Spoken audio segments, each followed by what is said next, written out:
jatend migawo mapur Mithika Linturi wacho ni piny owacho timo nonro mar mbolea mabandia mawachore ni nitiere e pacho ka. Kolose gwenge mag Naivasha, Linturi wacho ni jogo mibiro yudi kod ketho makamano ibikawnegi okenge mager mag chik. Dwaro makamano tok duol mochung' ne rango rang'iny mag mwandu KEBS yango ni nitiere mbolea mabandia mosebed kiuso e pacho kaendi kokale dero mag NCPB.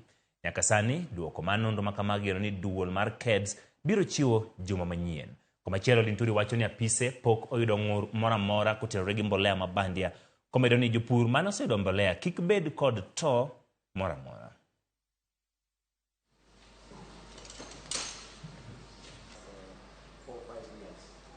And if you look,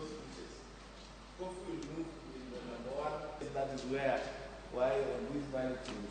Then affordable housing, I think this has been over-explained. Kenya has a standardization mark for no institution that checks on standards. I have not received any formal complaint other than what we read from the media of anyone complaining of use of that fertilizer that is alleged to not be of any quality. Kenyan Bureau of Standards has not given me any letter or complaint of any supplier within the subsidy program that is supplying fertilizer that does not meet the required standard.